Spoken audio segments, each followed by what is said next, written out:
ಹಿಜಾಬ್ಗೆ ಪುರಸ್ಕಾರ, ಸಮವಸ್ತ್ರಕ್ಕೆ ಸಂಚಕಾರ. ಶಾಲಾ ಕಾಲೇಜುಗಳಲ್ಲಿ ವಿದ್ಯಾರ್ಥಿನಿಯರಿಗೆ ಸಮವಸ್ತ್ರ, ಯೂನಿಫಾರ್ಮ್ ಅನ್ನೋ ಒಂದು ಡ್ರೆಸ್ ಕೋಡ್ ಅಸ್ತಿತ್ವಕ್ಕೆ ಬಂದಿದ್ದು ನಿನ್ನೆ ಮೊನ್ನೆ ಅಲ್ಲ. ಕಾಂಗ್ರೆಸ್ ಸರ್ಕಾರವೋ ಅಥವಾ ಬಿಜೆಪಿ ಸರ್ಕಾರವೋ ಅಥವಾ ಮತ್ತಿತರ ಯಾವುದೇ ರಾಜಕೀಯ ಪಕ್ಷ ತಂದ ವ್ಯವಸ್ಥೆ ಅಲ್ವೇ ಅಲ್ಲ. ಇದು 14ನೇ ಶತಮಾನದ ಇಂಗ್ಲೆಂಡ್ ನಲ್ಲಿ, ಅವತ್ತು ಚರ್ಚ್ ಆಫ್ ಇಂಗ್ಲೆಂಡ್ ನ ಶಾಲೆಯಲ್ಲಿ ಶ್ರೀಮಂತರ ಮಕ್ಕಳು, ಬಡವರ ಮಕ್ಕಳು, ವ್ಯಾಪಾರಿಗಳ ಮಕ್ಕಳು ಮತ್ತು ಬಡ ಕಾರ್ಮಿಕರ ಮಕ್ಕಳು ಶಾಲೆಗೆ ಬರ್ತಾ ಇದ್ದಾಗ ಅವರು ಧರಿಸ್ತಾ ಇದ್ದ ವಸ್ತ್ರಗಳು, ಅದ್ರಲ್ಲಿ ಸಾಕಷ್ಟು ವ್ಯತ್ಯಾಸ ಇರ್ತಾ ಇತ್ತು. ಅದ್ದೂರಿಯಾದ ಬಣ್ಣ ಬಣ್ಣದ ದುಬಾರಿ ವಸ್ತ್ರಗಳನ್ನ ಧರಿಸಿ ಬರ್ತಾ ಇದ್ದ ಶ್ರೀಮಂತರ ಮಕ್ಕಳು, ಪಾಪ ಚಿಂದಿ ಬಟ್ಟೆ ಧರಿಸ್ಕೊಂಡು ಬರ್ತಾ ಇದ್ದ ಬಡವರ ಮಕ್ಕಳ ಆ ತಾರತಮ್ಯ ಕಂಡು ನೊಂದ ಆವತ್ತಿನ ಧರ್ಮಾಧಿಕಾರಿಗಳು, ಇಲ್ಲ ಶ್ರೀಮಂತರಾಗ್ಲಿ ಬಡವರಾಗ್ಲಿ, ಗ್ರಾಮೀಣ ಪ್ರದೇಶದವರಾಗ್ಲಿ ನಗರ ಪ್ರದೇಶದವರಾಗ್ಲಿ, ಒಂದು ಶಾಲೆಯಲ್ಲಿ ವಿದ್ಯಾಭ್ಯಾಸಕ್ಕೆ ಬರುವ ಮಕ್ಕಳಿಗೆ ಎಲ್ರಿಗೂ ಕೂಡ ಸಮಾನ ಸ್ಥಾನಮಾನ, ಸಮಾನತೆ ಇರಬೇಕು ಅಂತ ಸಮಾನತೆಯ ಸಂಕೇತವಾಗಿ ಈ ಸಮವಸ್ತ್ರ ಪದ್ಧತಿಯನ್ನ ಜಾರಿಗೆ ತಂದಿದ್ರು 14ನೇ ಶತಮಾನದ ಚರ್ಚ್ ಆಫ್ ಇಂಗ್ಲೆಂಡ್ ನ ಶಾಲೆಯ ಅವತ್ತಿನ ಧರ್ಮಗುರುಗಳು. ಹೆಚ್ಚಾಗಿ ತಮಗೆ ಗೊತ್ತಿರೋ ಹಾಗೆ ಇವತ್ತಿಗೂ ಕೂಡ ಬಹುಪಾಲು ಕ್ರಿಶ್ಚಿಯನ್ ಶಾಲೆಗಳ, ಮಿಷನರಿಗಳ ಶಾಲೆಗಳಲ್ಲಿ ಈ ಧರ್ಮಗುರುಗಳೇ ಆಡಳಿತಾಧಿಕಾರಿಗಳು ಕೂಡ ಆಗಿರ್ತಾರೆ. ಅಲ್ಲಿ ಪ್ರಾಂಶುಪಾಲರು, ಬಹುತೇಕ ಅಧ್ಯಾಪಕರು, ಅಧ್ಯಾಪಿಕೆಯರು ಎಲ್ಲರೂ ಕೂಡ ಧರ್ಮಗುರುಗಳೇ ಆಗಿರ್ತಾರೆ. ಸನ್ಯಾಸಿಗಳು, ಸನ್ಯಾಸಿನಿಯರೇ ಈ ಶಾಲೆಗಳನ್ನ ನಡೆಸ್ತಾ ಇರ್ತಾರೆ. ಅಲ್ಲಿಂದ ಬಂದ ಸಮವಸ್ತ್ರ ಪದ್ಧತಿಯನ್ನ ಬಹುತೇಕ ರಾಷ್ಟ್ರಗಳು, ಅದು ಕೇವಲ ಭಾರತದಲ್ಲಿ ಅಷ್ಟೇ ಅಲ್ಲ, ಏಷ್ಯಾ ಖಂಡದಲ್ಲಿ ಅಷ್ಟೇ ಅಲ್ಲ, ಪ್ರಪಂಚದ ಬಹುತೇಕ ರಾಷ್ಟ್ರಗಳಲ್ಲೂ ಕೂಡ ಈ ಸಮವಸ್ತ್ರ ಅನ್ನೋ ಪರಿಕಲ್ಪನೆಗಳನ್ನ ಎಲ್ಲ ಶಾಲೆ ಕಾಲೇಜಲ್ಲಿ ಅಳವಡಿಸಿಕೊಂಡಿದ್ರು. ಸಮವಸ್ತ್ರ ಅಂದ್ರೆ ಸಮಾನತೆಯ ಸಂಕೇತ. ಆದ್ರೆ ಭಾರತದ ರಾಜಕಾರಣದಲ್ಲಿ ಇವತ್ತು ಎರಡೂ ರಾಷ್ಟ್ರೀಯ ಪಕ್ಷಗಳು ಈ ಧಾರ್ಮಿಕ ಅಲ್ಪಸಂಖ್ಯಾತರನ್ನ ನೋಡುವ ದೃಷ್ಟಿಕೋನದಲ್ಲಿ ಎರಡು ವಿಪರೀತದ ಒಂದು ಧ್ರುವೀಕರಣದ ನೀತಿಯನ್ನು ಅಳವಡಿಸ್ಕೊಂಡ್ಬಿಟ್ವೆ. ಒಂದು ಕಡೆ ಕಾಂಗ್ರೆಸ್ ಪಕ್ಷ ಭಾರತದ ಮುಸಲ್ಮಾನರನ್ನ ಕೇವಲ ತನ್ನ ವೋಟ್ ಬ್ಯಾಂಕ್ ಗಳಂತೆ ಪರಿಗಣಿಸ್ತದೆ ಹೊರತು ಅವರನ್ನು ಕೂಡ ಸಮಾನ ಗೌರವ, ಸಮಾನ ಸ್ಥಾನಮಾನ ಇರುವ ನಮ್ಮ ದೇಶ ಬಾಂಧವರು ಅಂತ ಪರಿಗಣಿಸೋದೇ ಇಲ್ಲ. ಅವರನ್ನ ಭಾರತೀಯರಂತ ಪರಿಗಣಿಸೋದೇ ಇಲ್ಲ. ಪಾಕಿಸ್ತಾನದಿಂದ ಅಪ್ಪಿತಪ್ಪಿಲ್ ಬಂದಿರೋರು ಅನ್ನೋ ರೀತಿಯಲ್ಲಿ ನಡೆಸ್ಕೊಳ್ತಾರೆ. ಅವ್ರನ್ನ ಕೇವಲ ವೋಟ್ ಬ್ಯಾಂಕ್ ಗಳಂತ ಪರಿಗಣಿಸ್ತಾರೆ. ಮತ್ತೊಂದ್ ಕಡೆ ಭಾರತೀಯ ಜನತಾ ಪಕ್ಷದ ಒಂದು ವರ್ಗ ಬಹುತೇಕ ಮುಸಲ್ಮಾನರನ್ನ ಅವರು ಪರಕೀಯರು, ಪರದೇಶಗಳು, ಸಂಭಾವ್ಯ ದೇಶದ್ರೋಹಿಗಳನ್ನೋ ದೃಷ್ಟಿಯಲ್ಲಿ ನೋಡ್ತಾ ಇದ್ದಾರೆ. ಇವೆರಡೂ ಪಕ್ಷಗಳ ಕಾರ್ಯಕರ್ತರು ಮತ್ತು ನಾಯಕರು ಅರ್ಥ ಮಾಡ್ಕೊಳ್ಳೇ ಇಲ್ಲ. ಭಾರತೀಯ ಮುಸಲ್ಮಾನರು ಈ ನೆಲದ ಮಕ್ಕಳೇ.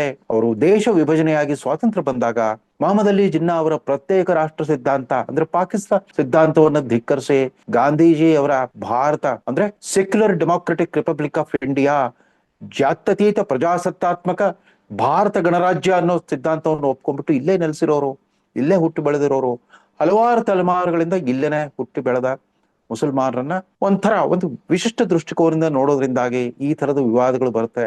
ಇರ್ಲಿ, ಸದ್ಯಕ್ಕೆ ಏಕಾಏಕಿ ಮತ್ತೆ ಹಿಜಾಬ್ ಪ್ರಶ್ನೆ ಮರುಜನ್ಮ ಪಡ್ಕೊಂಡಿದೆ. ಅದಕ್ಕೆ ಕಾರಣ ನಿನ್ನೆ ಕರ್ನಾಟಕ ಕಾಂಗ್ರೆಸ್ ಸರ್ಕಾರ, ಸಿದ್ದರಾಮಯ್ಯ ನೇತೃತ್ವದ ಕಾಂಗ್ರೆಸ್ ಸರ್ಕಾರ ಯಥಾ ಪ್ರಕಾರ ತನ್ನ ಗುರುವಾರದ ಸಚಿವ ಸಂಪುಟ ಸಭೆಯಲ್ಲಿ ಯಥಾ ಪ್ರಕಾರ ಮತ್ತೊಂದು ವೋಟ್ ಬ್ಯಾಂಕ್ ನಿರ್ಧಾರವನ್ನ ಪ್ರಕಟಿಸ್ಬಿಟ್ಟಿದೆ. ಇನ್ನು ಮುಂದೆ ಶಾಲಾ ಕಾಲೇಜುಗಳಲ್ಲಿ ಸಮವಸ್ತ್ರ ಏನೇ ಇರಲಿ, ಆದ್ರೆ ವಿವಿಧ ಜಾತಿ ಧರ್ಮಗಳಿಗೆ ಸೇರಿದ ಮಕ್ಕಳು ತಮ್ಮ ಜಾತಿ ಲಾಂಛನಗಳನ್ನ ತಮಗೆ ಇಚ್ಛೆ ಬಂದ ರೀತಿಯಲ್ಲಿ ಧರಿಸಬಹುದು ಅಂತ ಅಂದ್ಬಿಟ್ಟು, ಅಂದ್ರೆ ಅದರಲ್ಲಿ ಮುಖ್ಯವಾಗಿ ಇವರ ಆದ್ಯತೆ ಇದ್ದದ್ದು ಶಾಲೆ ಕಾಲೇಜುಗಳು ಬರೋ ಮುಸಲ್ಮಾನ್ ವಿದ್ಯಾರ್ಥಿನಿಯರು ಅವರು ಹಿಜಾಬ್ ಧರಿಸಬಹುದು ಅಂತ. ಅಂದ್ರೆ ಹಿಜಾಬ್ ಈಗ 4 ವರ್ಷಗಳ ಹಿಂದೆ ನಿರ್ಬಂಧಿಸಲ್ಪಟ್ಟಿದ್ದ ಈ ಹಿಜಾಬ್ ವ್ಯವಸ್ಥೆಯನ್ನ ಮತ್ತೆ ಜಾರಿಗೆ ತರೋದೇ ಇವ್ರ ಉದ್ದೇಶ ಆಗಿತ್ತು. ಯಾಕಂದ್ರೆ ಇತ್ತೀಚೆಗೆ ಮುಕ್ತಾಯಗೊಂಡ ದಾವಣಗೆರೆ ಉಪಚುನಾವಣೆಯಲ್ಲಿ ಅಲ್ಲಿನ ಮುಸಲ್ಮಾನ್ ಮತದಾರರು ಕಾಂಗ್ರೆಸ್ ಪಕ್ಷಕ್ಕೆ ಬೆಚ್ಚಿ ಬೀಳುವ ರೀತಿಯಲ್ಲಿ ತಮ್ಮ ಪ್ರತಿಭಟನೆಯನ್ನ ದಾಖಲಿಸ್ಬಿಟ್ರು. ಹಾಗೂ ಹೀಗೂ ಶತಾಯಗತಾಯ ಪ್ರಯತ್ನ ಮಾಡಿ ಕಾಂಗ್ರೆಸ್ ಅಲ್ಪ ಅಂತರದಲ್ಲಿ ಗೆದ್ರೂ ಕೂಡ ಸುಮಾರು 19,000 ಮತಗಳು ಆ ಮುಸ್ಲಿಂ ಬಂಡಾಯ ಅಭ್ಯರ್ಥಿ SDPI ಪಕ್ಷದ ಅಭ್ಯರ್ಥಿಗೆ ಹೋದಾಗ ಕಾಂಗ್ರೆಸ್ ನಾಯಕತ್ವಕ್ಕೆ ಗಾಬರಿ ಆಗಿತ್ತು. ನಾವು ನಂಬ್ಕೊಂಡಿರೋ ವೋಟ್ ಬ್ಯಾಂಕ್ ಎಲ್ಲಿ ಕೈ ಬಿಟ್ಟು ಹೋಗುತ್ತೋ ಅಂತ. ಅವರ ಒಂದು ವರ್ಗ, ಅದರಲ್ಲೂ ಕೂಡ ಹಿಜಾಬ್ ಧರಿಸ್ಕೊಂಡು ಶಾಲೆ ಕಾಲೇಜು ಬರ್ಬೇಕನ್ನೋರ್ ಮಕ್ಕಳೆಲ್ಲ ವಿದ್ಯಾವಂತ ಮಧ್ಯಮ ವರ್ಗದ ಮುಸಲ್ಮಾನರ ಮಕ್ಕಳೆಲ್ಲ, ಅವರೆಲ್ಲ ಬಡವರು, ಶ್ರಮಜೀವಿಗಳು, ಕಾರ್ಮಿಕರ ಮಕ್ಕಳು, ದುಡಿಯುವ ವರ್ಗದ ಮಕ್ಕಳು. ಅವರೆಲ್ಲ ತಮ್ಮ ಪಾರಂಪರಿಕ ಸಾಂಪ್ರದಾಯ ವ್ಯವಸ್ಥೆಗೆನೆ ಶರಣಾಗಿರುವಂಥವ್ರು. ನೀವು ಧರಿಸದೆ ಹೋದ್ರೆ ನೀವು ಧರ್ಮಕ್ಕೆ ದ್ರೋಹ ಮಾಡ್ತೀರಿ ಅನ್ನೋ ಒಂದು ಭಯದ ವಾತಾವರಣದಲ್ಲೇ ಬೆಳೆದಂತ ಮಕ್ಕಳು. ಈಗ 2022ರಲ್ಲಿ ಅವತ್ತು ಬಿಜೆಪಿ ಸರ್ಕಾರವಿದ್ದಾಗ ಉಡುಪಿಯ ಒಂದು ಶಾಲೆಯಲ್ಲಿ ಶುರುವಾದ ವಿವಾದ ಮುಂದೆ ಹೈಕೋರ್ಟ್ ಕಟ್ಟೆ ಹತ್ತಿತ್ತು. ಹೈಕೋರ್ಟ್ ಅಲ್ಲಿ ಈ ಪ್ರಕರಣವನ್ನ ಕೈಗೆತ್ತಿಕೊಂಡ ಕೆಲವು ವಿದ್ಯಾರ್ಥಿನಿಯರು, ನಮಗೆ ಹಿಜಾಬ್ ಬೇಕು, ಅದು ನಮ್ಮ ಧಾರ್ಮಿಕ ಸ್ವಾತಂತ್ರ್ಯ, ಅದನ್ನ ನಿರ್ಬಂಧಿಸಿದ್ರೆ ನಮ್ಮ ಧಾರ್ಮಿಕ ಸ್ವಾತಂತ್ರ್ಯದ ಉಲ್ಲಂಘನೆ ಆಗುತ್ತೆ ಅಂತ ಅವರು ಹೈಕೋರ್ಟ್ ಮೆಟ್ಲೆತ್ತಿದ್ರು. ಈ ಪ್ರಕರಣದ ವಿಚಾರಣೆ ನಡೆಸಿದ ಹೈಕೋರ್ಟಿನ 3 ನ್ಯಾಯಮೂರ್ತಿಗಳ ಪೈಕಿ ಒಬ್ರು ಮುಸ್ಲಿಂ ಮಹಿಳಾ ನ್ಯಾಯಾಧೀಶ ಕೂಡ ಇದ್ರು. ಅವ್ರು ಹೇಳಿದ್ರು, ಹಿಜಾಬ್ ಇಸ್ಲಾಂ ಧಾರ್ಮಿಕ ಆಚರಣೆಯ ಅನಿವಾರ್ಯ ಅಂಗವೇನು ಅಲ್ವೇ ಅಲ್ಲ. ಅದೇನಿದ್ರು ಐಚ್ಛಿಕ. ಶಾಲೆ ಕಾಲೇಜುಗಳಲ್ಲಿ ಹಿಜಾಬನ್ನ ಕಡ್ಡಾಯವಾಗಿ ಧರಿಸ್ಕೊಂಡು ಬರ್ತೀವಿ ಅಂತ ಹೇಳಿದ್ರೆ ಅದನ್ನ ಮೂಲಭೂತ ಹಕ್ಕಿನ ಉಲ್ಲಂಘನೆ, ಮೂಲಭೂತ ಹಕ್ಕು ಅಂತ ಪರಿಗಣಿಸ್ಲಿಕ್ಕೆ ಆಗಲ್ಲ ಅಂತ ತೀರ್ಪು ಕೊಟ್ಟಿದ್ರು. ಅಂದ್ರೆ ಯಾರು ತಮ್ಮ ಮಕ್ಕಳನ್ನ ಶಾಲೆ ಕಾಲೇಜುಗಳಿಗೆ ಸೇರಿಸ್ತಾರೋ ಆಯಾ ಆಡಳಿತ ಮಂಡಳಿಗಳು ವಿಧಿಸುವ ಸಮವಸ್ತ್ರ ಧಾರಣೆ ಅದು ಕಡ್ಡಾಯ. ನೀವು ಯಾವುದೇ ಧರ್ಮದವರಾಗಿರ್ಲಿ, ಶಾಲೆಗಳಲ್ಲಿ ನಿಮ್ಮ ಧಾರ್ಮಿಕ ಲಾಂಛನಗಳನ್ನ ಬಹಿರಂಗವಾಗಿ ಪ್ರದರ್ಶಿಸೋದ್ರಿಂದ ಅನಗತ್ಯವಾಗಿ ಬೆಳೆಯುವ ಮಕ್ಕಳಲ್ಲಿ ಒಂದು ತಾರತಮ್ಯದ ಭಾವನೆ ಉಂಟಾಗುತ್ತೆ. ಧಾರ್ಮಿಕ ದ್ವೇಷ, ವೈಮನಸ್ಸು, ವಿರಸ ಮತ್ತು ಅಸಹನೆಯ ಭಾವನೆ ಕೂಡ ಉಂಟಾಗೋ ಸಾಧ್ಯತೆ ಇರುತ್ತೆ. ಅದು ಭಾರತದಂತ ವಿವಿಧತೆಯಲ್ಲಿ ಏಕತೆ ಅನ್ನೋ ಒಂದು ಆದರ್ಶವನ್ನ ನಂಬಿರೋ ನಮ್ಮ ದೇಶದಲ್ಲಿ ಈ ಸಮವಸ್ತ್ರ ಧಾರಣೆ ಎಷ್ಟು ಅನಿವಾರ್ಯ ಅಂತ ಎಲ್ರಿಗೂ ಗೊತ್ತಿತ್ತು. ಯಾವುದೋ ಒಂದು ವರ್ಗ ಅಲ್ಲಿ ಶುರು ಮಾಡಿದಾಗ ತಕ್ಷಣವೇ ಆ ಸ್ಥಳೀಯ ಬಿಜೆಪಿ ಕಾರ್ಯಕರ್ತರು ಕೂಡ ತಮ್ಮನ್ನು ಬೆಂಬಲಿಸುವ ಪಾಲಕರ ವಿದ್ಯಾರ್ಥಿಗಳಲ್ಲಿ ಅವ್ರಿಗೆಲ್ಲ ನೀವು ಕೇಸರಿ ಶಾಲ್ ಹಾಕೊಂಡ್ಬಿಟ್ಟು ಕಾಲೇಜ್ಗೆ ಹೋಗಿ, ಶಾಲೆಗೆ ಹೋಗಿ ಅಂತಂದ್ಬಿಟ್ಟು ಇದು ನಡೆದಿದ್ದು. ಈ ಘಟನೆ ನಡೆದಿದ್ದು ಒಂದು PUC ಕಾಲೇಜಲ್ಲಿ, ಸ್ವತಂತ್ರ PUC ಕಾಲೇಜಲ್ಲಿ ನಡೆದ ಘಟನೆ ರಾಜ್ಯಾದ್ಯಂತ ವಿವಿಧ ರೀತಿಯ ಪ್ರತಿಭಟನೆಗಳಿಗೆ ಕಾರಣವಾಗಿತ್ತು. ಹೈಕೋರ್ಟ್ ತೀರ್ಪು ಸಮವಸ್ತ್ರದ ಪರವಾಗಿ ಬಂತು. ಅದನ್ನು ಪ್ರಶ್ನಿಸ್ಬಿಟ್ಟು ಇದೀಗ ಸುಪ್ರೀಂ ಕೋರ್ಟ್ನಿಗೆ ಹೋಯ್ತು. ಸುಪ್ರೀಂ ಕೋರ್ಟ್ ನಲ್ಲಿ ಕೂಡ ಅದು ಸಮರ್ಪಕವಾಗಿ ಇತ್ಯರ್ಥವಾಗದೇ ಇದ್ದಾಗ ಆ ನ್ಯಾಯಪೀಠದ ನ್ಯಾಯಮೂರ್ತಿಗಳು 50-50 ತೀರ್ಪನ್ನು ಕೊಟ್ಬಿಟ್ರು. ವಿಭಾಗೀಯ ಪೀಠದ ನ್ಯಾಯಮೂರ್ತಿಗಳು ಒಬ್ರು ಇಲ್ಲ ಹಿಜಾಬ್ ನಿಷೇಧ ಸರಿ ಅಂತ ಒಬ್ರು ಹೇಳಿದ್ರೆ, ಇಲ್ಲ ಹಿಜಾಬ್ ಧರಿಸೋದ್ರಲ್ಲಿ ಏನು ತಪ್ಪಿಲ್ಲ, ಅದನ್ನ ನಿರ್ಬಂಧಿಸಿದ್ರೆ ಹಿಜಾಬ್ಗಿಂತ ಮುಖ್ಯ ಅವರ ಕಲಿಯುವ ಹಕ್ಕು, ಶಿಕ್ಷಣದ ಹಕ್ಕು ಮುಖ್ಯ ಅಂತ ಮತ್ತೊಬ್ಬ ನ್ಯಾಯಮೂರ್ತಿಗಳು ಹೇಳೋದ್ರಿಂದ ಅದೀಗ 5 ಸದಸ್ಯರ ಪೀಠದ ಎದುರಿಗೆ, ನ್ಯಾಯಪೀಠದ ಎದುರಿಗೆ ಆ ಪ್ರಕರಣದ ವಿಚಾರಣೆ ಇನ್ನು ನಡೀತಾನೆ ಇದೆ. ಆ ಸುಪ್ರೀಂ ಕೋರ್ಟ್ನ ಅಂತಿಮ ತೀರ್ಪು ಬರೋದ್ರೊಳಗಾಗಿ ಇಷ್ಟೊಂದು ತರಾತುರಿಯಲ್ಲಿ ಇವರು ಹಿಜಾಬನ್ನ ಮರುಸ್ಥಾಪನೆ ಮಾಡೋ ಒಂದು ತೀರ್ಮಾನ ಯಾಕೆ ಕೈಗೊಳ್ಬೇಕಾಗಿತ್ತು ಕಾಂಗ್ರೆಸ್ ಪಕ್ಷ? ಮತ್ತದೇ ವೋಟ್ ಬ್ಯಾಂಕ್, ಓಲೈಕೆ, ತುಷ್ಟೀಕರಣ ಆ ಶಬ್ದಗಳು ಕೂಡ ಎಷ್ಟು ಸವಕಲಾಗಿ ಹೋಗ್ಬಿಟ್ಟಿವೆ ಅಂತಂದ್ರೆ ರಾಜ್ಯದ ಬಿಜೆಪಿ ನಾಯಕರುಗಳು ಕೂಡ ಹೊಸ ರೀತಿಯಲ್ಲಿ ಮುಸ್ಲಿಮರನ್ನ ಅರ್ಥ ಮಾಡ್ಕೊಳ್ಳೋ ಪ್ರಯತ್ನವೇ ಮಾಡ್ತಾ ಇಲ್ಲ. ಈ ವಿವಾದ ಎದ್ದಾಗ ನಾನೊಂದ್ಸಾರಿ ವಿಧಾನಸೌಧದಲ್ಲಿ ನಡೆದ ಒಂದು ಪತ್ರಿಕಾಗೋಷ್ಠಿಗೆ ಹೋಗಿದ್ದೆ. ಆ ಪತ್ರಿಕಾಗೋಷ್ಠಿಯಲ್ಲಿ ಅದನ್ನ ಏರ್ಪಾಡು ಮಾಡಿದ್ದೆಲ್ಲ ಕಾಂಗ್ರೆಸ್ ನಾಯಕರುಗಳೇ. ಅವತ್ತು ಕಾಂಗ್ರೆಸ್ ವಿರೋಧ ಪಕ್ಷದಲ್ಲಿ ಕೂತಿತ್ತು. ಬೊಮ್ಮಾಯಿ ನೇತೃತ್ವದ ಬಿಜೆಪಿ ಸರ್ಕಾರ ಅಧಿಕಾರದಲ್ಲಿತ್ತು. ಸಿದ್ದರಾಮಯ್ಯನವರ ಆದಿಯಾಗಿ ಸುಮಾರು 15 ಜನ ಹಿರಿಯ ಕಾಂಗ್ರೆಸ್ ನಾಯಕರುಗಳೆಲ್ಲ ಆ ಪತ್ರಿಕಾಗೋಷ್ಠಿಯಲ್ಲಿ ಉಪಸ್ಥಿತರಿದ್ರು. ನಾನು ಅವ್ರಿಗೊಂದು ಪ್ರಶ್ನೆ ಮಾಡಿದ್ದೆ. ಇದೀಗ ಹಿಜಾಬ್ ವಿವಾದ, ಅದಕ್ಕೆ ಸಂಬಂಧಪಟ್ಟ ವಿಚಾರಣೆ ಹೈಕೋರ್ಟ್ ನಲ್ಲಿ ನಡೀತಾ ಇದೆ. ಹಿಜಾಬ್ ಪರವಾಗಿ ವಾದಿಸ್ತಾರೋ ನ್ಯಾಯಮೂರ್ತಿಗಳು, ಸುಪ್ರೀಂ ಕೋರ್ಟ್ನ ನ್ಯಾಯವಾದಿಗಳು ಕೂಡ ಸಂಪ್ರದಾಯ ಮುಖ್ಯ ಅಂತ ಹೇಳ್ತಾ ಇದ್ದಾರೆ. ನೀವು ಯಾವುದನ್ನ ಸಾಂಪ್ರದಾಯವಾದಿ ಪಕ್ಷ ಅಂತ ಆರೋಪಿಸ್ತಾ ಇದ್ರೋ ಆ ಭಾರತೀಯ ಜನತಾ ಪಕ್ಷದ ನಾಯಕರುಗಳೆಲ್ಲ ಇವತ್ತು ಸಮಾನತೆ, ಸಮವಸ್ತ್ರ ಅಂತ ಮಾತಾಡ್ತಾ ಇದ್ರೆ ಯಾವಾಗ್ಲೂ ಸಮಾಜವಾದ, ಸಮಾನತೆಯ ಪರವಾಗಿದ್ದವರೆಲ್ಲ ಇಲ್ಲ ಸಂಪ್ರದಾಯ ಅಂತ ಹೇಳ್ತಾ ಇದ್ದೀರಾ. ಇದು ಸರಿನಾ? ಯಾಕೆ ಮುಸ್ಲಿಂ ಹೆಣ್ಣು ಮಕ್ಕಳಿಗೆ ಆಧುನಿಕತೆಯ ಸ್ಪರ್ಶ ಬೇಡವೇ? ವಿಜ್ಞಾನ ತಂತ್ರಜ್ಞಾನ ಯುಗದ ಅಂದ್ರೆ ಜಾಗತೀಕರಣ ಯುಗದ ಉನ್ನತ ವ್ಯಾಸಂಗದ ಅವಕಾಶಗಳು, ಉದ್ಯೋಗದ ಅವಕಾಶಗಳು ಅವ್ರಿಗೆ ಬೇಡವಾ? ಅವ್ರನ್ನ ಮತ್ತೆ ನೀವು ಮಧ್ಯಕಾಲೀನ ಯುಗಕ್ಕೆ ತಳ್ಳಬೇಕು ಅಂತಿದ್ದೀರಾ. ಹಿಂದೂಗಳ ಆಚರಣೆಗಳನ್ನ ಮೌಢ್ಯ, ಕಂದಾಚಾರ ಅಂತ ನೀವು ಕರಿತೀರಾ. ಆದ್ರೆ ಮುಸ್ಲಿಮರಿಗೆ ಮಾತ್ರ ಇಲ್ಲೆಲ್ಲ ಅವ್ರ ಧಾರ್ಮಿಕ ಆಚರಣೆಗಳೆಲ್ಲ, ಅವ್ರ ಧಾರ್ಮಿಕ ಸ್ವಾತಂತ್ರ್ಯ, ಅವ್ರಿಗೆ ಕಲಿಯೋ ಹಕ್ಕು ಮುಖ್ಯ ಅಂತ ಮಾತಾಡ್ತೀರಾ ಅಂತ ಕೇಳಿದಾಗ ಅವರೆಲ್ಲ ಗಲಿಬಿಲಿಗೊಂಡಿದ್ರು. ನಾನು ಸಿದ್ದರಾಮಯ್ಯನವರು, ದೇಶಪಾಂಡೆ ಮತ್ತಿತರ ಹಿರಿಯ ನಾಯಕರುಗಳಿಗೆ ಕೇಳಿದ್ದೆ, ನೀವೆಲ್ಲ ಹಲವರು ಮೆಡಿಕಲ್ ಕಾಲೇಜ್ ನಡೆಸ್ತಾ ಇದ್ದೀರಿ. ಮೆಡಿಕಲ್ ಕಾಲೇಜಿನಲ್ಲಿ ವೈದ್ಯಕೀಯ ವಿದ್ಯಾರ್ಥಿಗಳಿಗೆಲ್ಲ ಕಡ್ಡಾಯವಾಗಿ ಬಿಳಿ ಏಪ್ರನ್ ಹಾಕೊಳ್ಳೋ ಒಂದು ಡ್ರೆಸ್ ಕೋಡ್ ಇದೆ. ನಾಳೆಯಿಂದ ನಾವು ಏಪ್ರನ್ ಹಾಕಲ್ಲ, ಹಿಜಾಬ್ ಹಾಕೊಂಡ್ ಬರ್ತೀವಿ ಅಂದ್ರೆ ಒಪ್ತೀರಾ? ಅದೇ ರೀತಿ ನ್ಯಾಯಾಲಯಗಳಲ್ಲಿ ಸಿದ್ದರಾಮಯ್ಯನವರು ಸ್ವತಃ ವಕೀಲರಾಗಿದ್ರು. ನ್ಯಾಯಾಲಯದ ವಕೀಲರು ಮತ್ತು ನ್ಯಾಯಾಧೀಶರುಗಳೆಲ್ಲ ಕರಿ ಕೋಟು, ಕರಿ ಪ್ಯಾಂಟ್ ಹಾಕೊಂಡಿರ್ತಾರೆ. ಆ ಕರಿ ಬಟ್ಟೆಯ ಒಂದು ಡ್ರೆಸ್ ಕೋಡ್ ಅಲ್ಲಿದೆ. ಆಮೇಲೆ ನಾಳೆ ಇದೇ ತತ್ವವನ್ನ ಹಿಜಾಬ್ ಬೇಕು, ಅದು ಅವ್ರ ಧಾರ್ಮಿಕ ಸ್ವಾತಂತ್ರ್ಯದ ಒಂದು ಮೂಲಭೂತ ಹಕ್ಕು ಅಂತ ಪರಿಗಣಿಸೋದಾದ್ರೆ ಪೊಲೀಸ್ ಇಲಾಖೆಯಲ್ಲಿರೋ ಮುಸ್ಲಿಂ ಮಹಿಳಾ ಪೊಲೀಸರೆಲ್ಲ ನಾವು ಪೊಲೀಸ್ ಯೂನಿಫಾರ್ಮ್ ಹಾಕೊಳ್ಳಲ್ಲ, ಯೂನಿಫಾರ್ಮ್ ಮೇಲೆ ನಾವು ಬುರ್ಕಾ ಹಾಕೊಂಡ್ ಬರ್ತೀವಿ ಅಂದ್ರೆ ಒಪ್ತೀರಾ?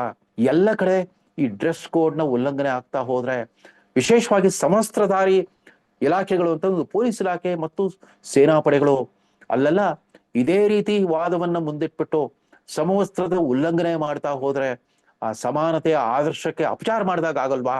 ಕಾಂಗ್ರೆಸ್ ಪಕ್ಷ ಇವತ್ತು ಒಂದು ತಾತ್ವಿಕವಾಗೂ ಸೈದ್ಧಾಂತಿಕವಾಗೂ ಕವಲುದಾರಿಯಲ್ಲಿದೆ.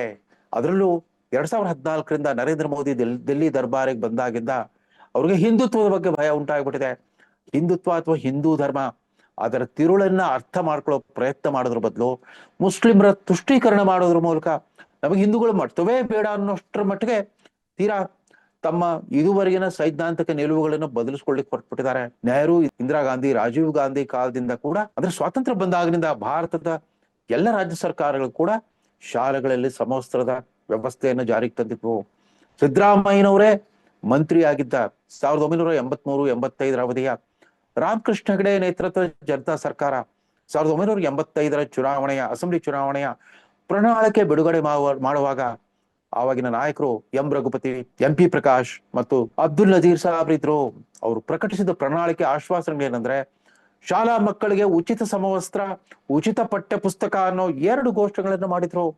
ಆ ಉಚಿತ ಸಮವಸ್ತ್ರ ಯಾಕೆ ಅಂತಂದ್ರೆ, ಬಡವ್ರ ಮಕ್ಕಳಿಗೆ ಸಮವಸ್ತ್ರ ಕೊಂಡ್ಕೊಳ್ಳೋ ಶಕ್ತಿನೂ ಇರಲ್ಲ ಅಂತಂದ್ಬಿಟ್ಟು ಸರ್ಕಾರವೇ ಉಚಿತ ಸಮವಸ್ತ್ರದ ಗ್ಯಾರಂಟಿಯನ್ನು ಕೊಟ್ಟಿತ್ತು. ನಿಮ್ಗೆ ಗ್ಯಾರಂಟಿ, ಅವತ್ತು ನೀವೇ ಕೂಡ ಆ ಸರ್ಕಾರದ ಭಾಗವಾಗಿದ್ರಿ. ಅಂದ್ರೆ ಸಮವಸ್ತ್ರದ ಮಹತ್ವ ಅದೇನು ಎಲ್ರಿಗೂ ಗೊತ್ತಿದ್ದಿದೆ. ಆದ್ರೆ ಇದ್ದಕ್ಕಿದ್ದಂತೆ ಒಂದು ಸಾಂಪ್ರದಾಯವಾದಿ ಮುಸ್ಲಿಂ ಧರ್ಮಗುರುಗಳನ್ನ ಓಲೈಸೋದಕ್ಕೋಸ್ಕರ ತಾವ್ ಯಾಕೆ ಮತ್ತೆ ಮತ್ತೆ ಈ ತರದ ಪ್ರಗತಿ ವಿರೋಧಿ ನಿಲುವು ನೀತಿಗಳನ್ನ ಜಾರಿಗೆ ತರ್ತಾ ಇದ್ದೀರಿ? ಶಿವದಾರ, ಜನೆವಾರ, ರುದ್ರಾಕ್ಷಿ ಮಾಲೆಗಳನ್ನು ಕೂಡ ನಾವು ಇನ್ಮೇಲೆ ಅನುವು ಮಾಡಿಕೊಡ್ತೇವೆ, ಅದನ್ನ ಧಾರಣೆ ಕೂಡ ನಾವು ವಿರೋಧಿಸಲ್ಲ ಅಂತ ಹೇಳ್ತಾ ಇದ್ದೀರಿ. ಇವೆಲ್ಲವೂ ಕೂಡ ಶರ್ಟ್ನ ಒಳಗೆ ಧರಿಸ್ತಾರೆ. ಅದರಲ್ಲೂ ಗಂಡು ಮಕ್ಕಳು ಮಾತ್ರ ಈ ಶಿವದಾರ, ಜನಿವಾರ ಅಥವಾ ರುದ್ರಾಕ್ಷಿ ಸರಗಳನ್ನ ಡ್ರೆಸ್ನ ಒಳಗಡೆ ಹಾಕೊಂಡಿರ್ತಾರೆ, ಎಲ್ಲೂ ಹೊರಗಡೆ ಕಾಣಿಸಲ್ಲ. ಅವು ಅಗೋಚರವಾಗಿ ಧಾರಣೆ ಮಾಡುವಂತ ಒಂದು ಧಾರ್ಮಿಕ ಸಂಕೇತ ಲಾಂಛನಗಳು. ಅದು ಕೂಡ ಕಡ್ಡಾಯವಾಗಿ ಕೂಡ ಇಲ್ಲ. ಲಿಂಗಾಯತರೆಲ್ಲ ವಿಭೂತಿ ಧರಿಸ್ಬೇಕು, ಶಿವದಾರ ಧರಿಸ್ಬೇಕು ಅನ್ನೋ ಏನು ಕಡ್ಡಾಯ ಇಲ್ಲ. ಇವತ್ತಿನ ಆಧುನಿಕ ಬ್ರಾಹ್ಮಣರು ಎಷ್ಟು ಜನ ಜನಿವಾರ ಹಾಕೊಂಡಿರ್ತಾರೋ ಬಿಟ್ಟಿರ್ತಾರೋ. ಆದ್ರೆ ನೀವು ಮಾತ್ರ ಮುಸಲ್ಮಾನರಿಗೆ ಈ ಹಿಜಾಬ್ ಅಥವಾ ಬುರ್ಖಾಗೆ ಅನುವು ಮಾಡಿಕೊಡೋಕೋಸ್ಕರ ಈ ರೀತಿ ಒಂದು ಪ್ರತಿಗಾಮಿ ನಿರ್ಧಾರವನ್ನ ಕೈಗೊಂಡಿದ್ದೀರಿ. ಸಿದ್ದರಾಮಯ್ಯ ಸರ್ಕಾರ ಈ ಮಟ್ಟಕ್ಕೆ ಇಳಿಬಾರ್ದಾಗಿತ್ತು. ಮಾತೆತ್ತಿದ್ರೆ ಸಮಾಜವಾದ, ಸಮಾನತೆಯ ಮಾತಾಡ್ತಾ ಇರೋ ನೀವು, ಇದ್ರ ಜೊತೆ ಸರ್ಕಾರ ಮತ್ತು ರಾಜಕೀಯ ಪಕ್ಷಗಳ ನಿಲುವೊಂದಿರಲಿ. ನಾವು ವಿದ್ಯಾವಂತ ಮುಸ್ಲಿಂ ಮಧ್ಯಮ ವರ್ಗಕ್ಕೂ ಕೂಡ ಒಂದು ಅರಿಕೆ ಮಾಡ್ಕೊಳ್ಬೇಕಾಗಿದೆ.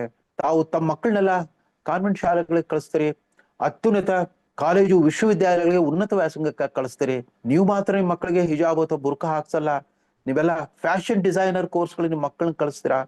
ನಿಮ್ಮ ಮಕ್ಕಳೆಲ್ಲ ಆಧುನಿಕ ಉಡುಪುಗಳನ್ನ ತಯಾರು ಮಾಡುವ, ಮಾರಾಟ ಮಾಡುವ ಬೊಟಿಕ್ಗಳನ್ನ ನಡೆಸ್ತಾರೆ. ಆದ್ರೆ ಬಡವರ ಮಕ್ಕಳಿಗೆ ಮಾತ್ರ ಹಿಜಾಬು ಬುರ್ಖಾಗಳಲ್ಲಿ ಬಂಧಿಸಿಡ್ತೀರಾ. ಇರಾನ್ ನಂತಹ ಇಸ್ಲಾಮಿಕ್ ರಿಪಬ್ಲಿಕ್ ರಾಷ್ಟ್ರದಲ್ಲೂ ಕೂಡ ಅಲ್ಲಿನ ಹಾಲಿ ಕಳೆದ 60 ವರ್ಷಗಳಿಂದ ಚಾಲ್ತಿಯಲ್ಲಿರೋ ಈ ಖೋಮೇನಿಗಳ ಆಡಳಿತದ ವಿರುದ್ಧ ಅಲ್ಲಿನ ಸಾವಿರಾರು ಜನ ಮುಸ್ಲಿಂ ಹೆಣ್ಮಕ್ಳು ಬಂಡಾಯ ಬಿದ್ದಿದ್ದೆ ಈ ಕಡ್ಡಾಯ ಹಿಜಾಬ್ ಧಾರಣೆ ಕುರಿತಂತೆ. ಹಿಜಾಬನ್ನ ಧಿಕ್ಕರಿಸಿದ್ದಕ್ಕೋಸ್ಕರ ಅಲ್ಲಿನ ಮಹಿಳೆಯರ ಅನೇಕರನ್ನ ಅಲ್ಲಿನ ಪೊಲೀಸ್ ಪಡೆಗಳು, ಸೇನಾ ಪಡೆಗಳು ಬರ್ಬರವಾಗಿ ಕೊಂದು ಹಾಕ್ಬಿಟ್ಟಿವೆ. ಸುಮಾರು 9 ಇಸ್ಲಾಮಿಕ್ ರಾಷ್ಟ್ರಗಳಲ್ಲೇ ಹಿಜಾಬನ್ನ ನಿಷೇಧಿಸಿದ್ದಾರೆ. ಹಿಜಾಬ್ ಧರಿಸಿದ್ರೆ ದಂಡ ಹಾಕೋ ನಿಯಮಗಳು ಕೂಡ ಕೆಲವು ರಾಷ್ಟ್ರಗಳಲ್ಲಿ ಇರುವಾಗ, ಉದಾರವಾದಿ, ಪ್ರಜಾಪ್ರಭುತ್ವವಾದಿ, ಜಾತ್ಯತೀತ ರಾಷ್ಟ್ರವಾದ ಭಾರತದಲ್ಲಿ, ಅದು ಕಾಂಗ್ರೆಸ್ ಸರ್ಕಾರ ಇರೋ ಒಂದು ರಾಜ್ಯದಲ್ಲಿ ಮುಸ್ಲಿಂ ಮಹಿಳೆಯರನ್ನ ಮತ್ತೆ ಮಧ್ಯಕಾಲೀನ ಯುಗಕ್ಕೆ ಮರಳಿ ಕಳಿಸುವಂತ ನಿರ್ಧಾರ, ಇದು ಖಂಡಿತವಾಗೂ ಕೂಡ ಇದು ಸಮಾಜವಾದಿ ನಿಲುವು ಅಲ್ಲ, ಜಾತ್ಯತೀತ ನಿಲುವು ಅಲ್ಲ. ಅದಷ್ಟೇ ಅಲ್ಲ, ಈ ರೀತಿ ಸಮವಸ್ತ್ರವನ್ನ ಧಿಕ್ಕರಿಸ್ತಾ ಹೋದ್ರೆ ನಾಳೆ ಎಲ್ಲಾ ಕಡೆ ಜಾತಿ ಜಗಳಗಳು, ಧಾರ್ಮಿಕ ಸಂಘರ್ಷಗಳು ವ್ಯಾಪಕವಾಗಿ ಶುರುವಾಗಿ ಹೋಗ್ಬಿಡುತ್ತೆ. ದಯಮಾಡಿ ಇದಕ್ಕೆ ಶರಣಾಗಬೇಡಿ.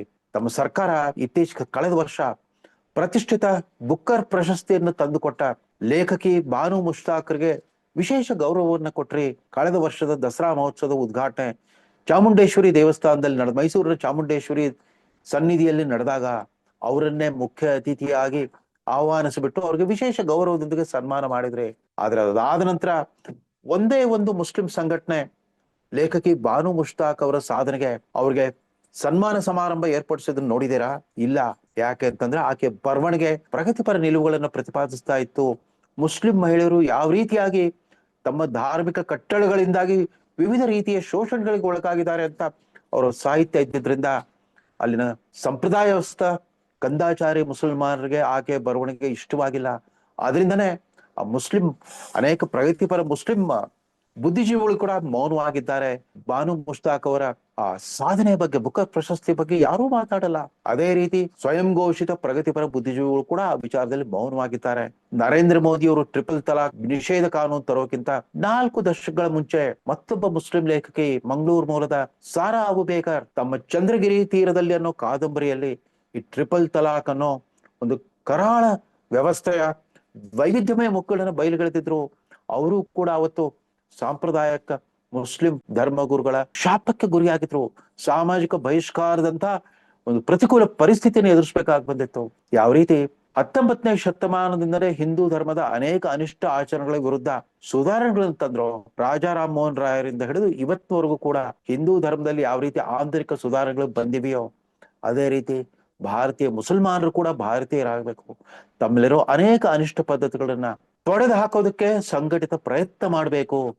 ಈ ರಾಜಕೀಯ ಪಕ್ಷಗಳ ವೋಟ್ ಬ್ಯಾಂಕ್ ರಾಜಕಾರಣಕ್ಕೆ ಮಣೆ ಹಾಕಬಾರದು ಅಂತ ವಿಶೇಷವಾಗಿ ವಿದ್ಯಾವಂತ ಮುಸ್ಲಿಂ ಮಧ್ಯಮ ವರ್ಗಕ್ಕೆ ವಿನಂತಿ ಮಾಡ್ಕೊಳ್ತಾ ಈ ಸಂಚಿಕೆ ಮುಗಿಸ್ತಾ ಇದ್ದೇನೆ. ನಮಸ್ಕಾರ.